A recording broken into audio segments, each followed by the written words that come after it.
Assalamualaikum warahmatullahi wabarakatuh. Temu kembali dengan saya Dr. Abdul Rashid, dosen mata kuliah menulis features dan opini untuk mahasiswa semester 6 program ilmu komunikasi Fakultas Ilmu Sosial Universitas Islam Negeri Sumatera Utara. Baik, pada kesempatan ini saya ingin menjelaskan terlebih dahulu mengenai apa sekarang yang dimaksud dengan features dan apa pula nanti yang dimaksud dengan opini dalam mata kuliah ini. Jadi bedanya berita features news dengan short news di piramidanya. Kalau straight news itu piramidanya normal, artinya di sana harus mendahului hal-hal yang penting kepada hal yang tidak penting.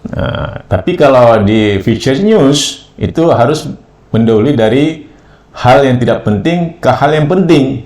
Kebalikan, karena bisa membuat orang jadi stres. Misalnya berita pembunuhan, berita kebakaran, berita kebanjiran, berita perampokan, itu berita-berita strike news, berita hot news. Jadi kalau berita bahan pangan naik misalnya, harga melambung, ini membuat orang jadi stres, jadi tegang. Jadi perlu ada berita hiburan seperti berita features news. Jadi ini sangat penting sekali bagi media massa untuk menyuguhkan kepada pembacanya, agar pembaca tidak merasa tegang, merasa stres melihat hal-hal yang terjadi di dunia nyata. Jadi features news dan short news ini adalah sama-sama. Oke, itu tadi sudah kita jelaskan.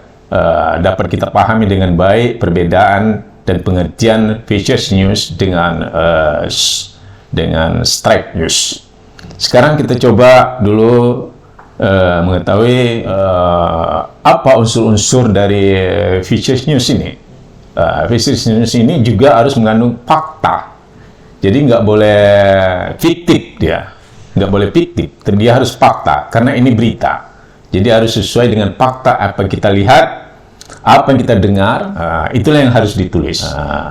Tetapi dia juga di dalamnya ada opini. Opini sumber yang dijadikan berita. Jadi di dalamnya juga harus mengandung human interest. Human interest itu daya tarik untuk sebuah features news. Ada human interestnya. Kalau tidak ada human interestnya, kadang-kadang tidak menarik, ya kan? Human interest tentang itu berkaitan tentang kehidupan manusia, ya kan? Pengalaman-pengalaman hidup manusia.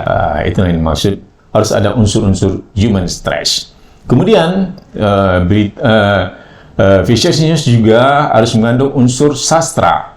Ya kan? Berbeda dengan straight news. Straight news ada berita yang singkat, padat, jelas, ya kan? Tapi kalau ini beritanya harus bercerita. Jadi perlu bahasa-bahasa yang indah dikemukakan di dalam sebuah berita tersebut sehingga orang lebih enak untuk membacanya.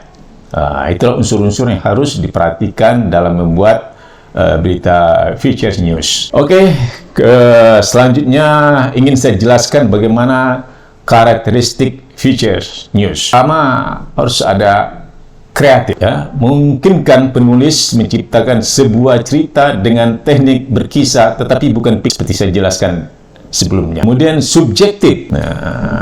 Dia harus karakternya harus subjektif. Dengan menggunakan model aku, memungkinkan penulis masukkan emosi dan pikirannya. Sangat mungkin menggunakan pandangan orang pertama atau saya dengan emosi campur nalar sebagai cara mendapatkan fakta. Begitu karakteristik sebuah features news. Kemudian informatif. Dia harus mengandung informatif. Features terkadang memang tidak memiliki nilai berita. Beda dengan straight news deh. Straight news itu kental kali dengan nilai berita. Ia justru memberi nilai informasi. Dia harus memberikan nilai informasi mengenai situasi dan aspek kehidupan. Jadi dia informasi. Kalau makanya disebut ia harus memberi nilai informasi karena features news ini kan tidak terikat dengan 5W1H. Tidak terikat dengan 5W1H. Jadi tidak mutlak masuk 5W1H ke dalamnya. Unsur-unsur 5W1H ke dalamnya. Kemudian sifatnya menghibur, ya kan? Dia bisa menghibur, memberi hiburan. Bahan feature dengan sengaja dicarikan dari cerita yang eksklusif. Jadi ceritanya eksklusif dan tertulis secara in-depth. Maksudnya secara mendalam, diulas secara mendalam, termasuk aspek humor yang menyertainya. Harus ada aspek humornya. Ya, dia digali secara mendalam. Kemudian berita features news ini tidak dibatasi waktunya, kapan saja boleh. Kemudian saya ingin jelaskan juga bagaimana jenis-jenis features news.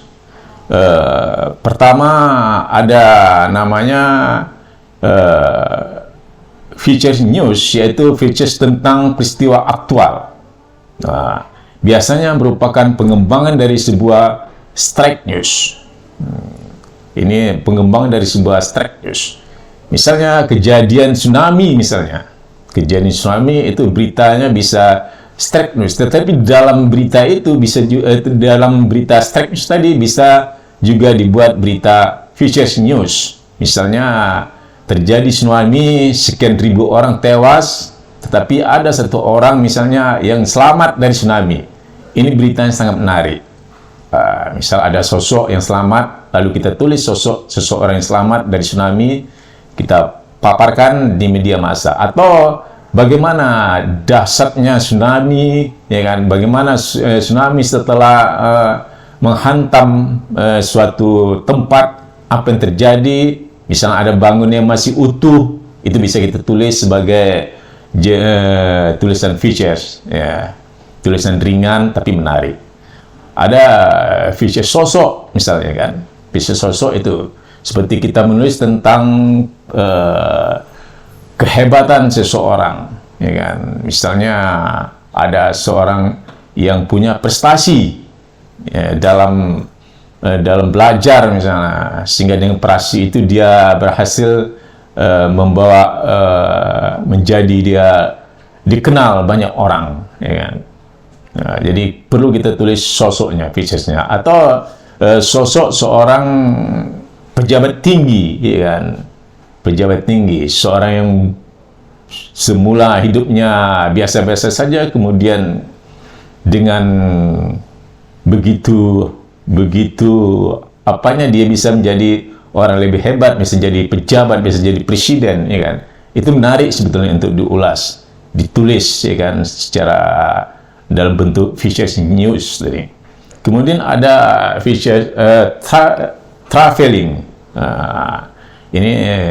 Ini berita ringan tentang perjalanan, ya, tentang perjalanan kita ke suatu tempat, lalu kita tulis bagaimana indahnya suatu tempat itu, ya kan? Bagaimana tempat itu memiliki daya tarik bagi pengunjung. Itu namanya features traveling. Kemudian ada lagi tentang bangunan bersejarah misalnya. Kita bisa tulis itu tentang bangunan bersejarah, misalnya Masjid Raya Medan, ya kan, didirikan sejak kapan sampai sekarang masih tetap utuh dan cukup menarik, ya kan, cukup menarik.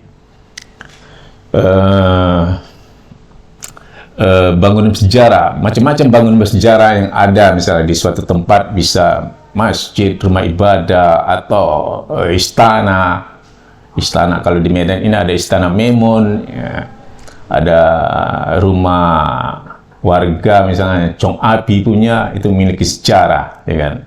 Jadi itu perlu ditulis sehingga orang tertarik dan kepingin untuk melihat secara langsung berdasarkan tulisan kita tersebut. Kemudian ada lagi berita ringan tentang perkotaan misalnya kan. Kita bisa tulis tentang bagaimana kehidupan perkotaan, misalnya kota Medan, ya kan. Bisa kita tulis tentang misalnya Medan tanpa tidur 24 jam misalnya kan. Karena hirup pikuk kehidupan, ya kan. Jadi berbeda dengan kota-kota lain misalnya. Di daerah-daerah mungkin jam 10 malam atau 12 malam sudah sunyi sepi, ya kan? Tetapi Medan beda, ya kan? Dia 24 jam tidak pernah tidur, ya kan? Itu juga menarik, ya kan? Bagaimana aktivitas kehidupan masyarakat di kota itu, ya kan? Kemudian ada lagi features hiburan misalnya, ya kan? Ini misalnya tentang hiburan, baik musik, ya kan, film dan sebagainya, ya kan. Ada hiburan kesenian dan lain-lain. Ini juga menarik untuk ditulis dan untuk bisa dibaca oleh khalayak ramai. Sebetulnya apa tujuan penulisan features ini? Apa tujuannya? Ini sebetulnya features ini sangat bermanfaat. Ya. Setelah mereka membaca berita-berita yang begitu hangat, ya kan, begitu memusingkan kepala, ya kan. Ada berita pembunuhan, ada kematian karena kecelakaan, ada pertempuran, perang misalnya, kan. Ada misalnya pemerkosaan, ya kan. Ada pesawat jatuh, bahkan harga kebutuhan pokok melambung tinggi misalnya. Ini membuat kepala jadi pusing, ya kan, orang jadi stres. Karena itu perlu kita hadirkan berita menghibur ini, berita features ini yang bisa menghibur banyak orang. Jadi features itu harus membuat daya tarik yang bisa membuat orang jadi stresnya hilang, kemudian bisa menimbulkan emosi, ya kan? Bisa orang bersedih, ya kan? Bisa orang ketawa, ya kan? Bisa orang menangis bahkan. Itu yang perlu dimunculkan keahlian bagi setiap penulis features. Baik, kemudian ada beberapa hal lain yang perlu saya sampaikan, misalnya pada perkuliahan ini selain penulisan features news, ya, juga bagaimana penulisan opini. Opini. Jadi ada 2 topik dalam satu mata kuliah ini yang harus saya jelaskan selama 1 semester. Kedua topik ini harus banyak berlatih, bagi mahasiswa harus banyak berlatih. Ya, tidak bisa mempelajari teori tanpa berlatih, tanpa praktek bagaimana menuliskannya. Dan itu yang sangat penting, ya kan?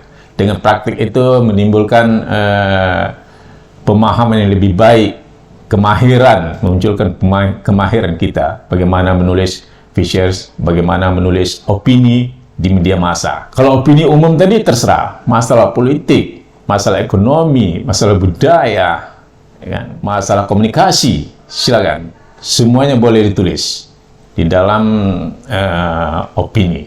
Yang penting tulisan itu harus aktual tulisannya. Kemudian dalam tulisan opini itu harus punya ide dan gagasan-gagasan, sehingga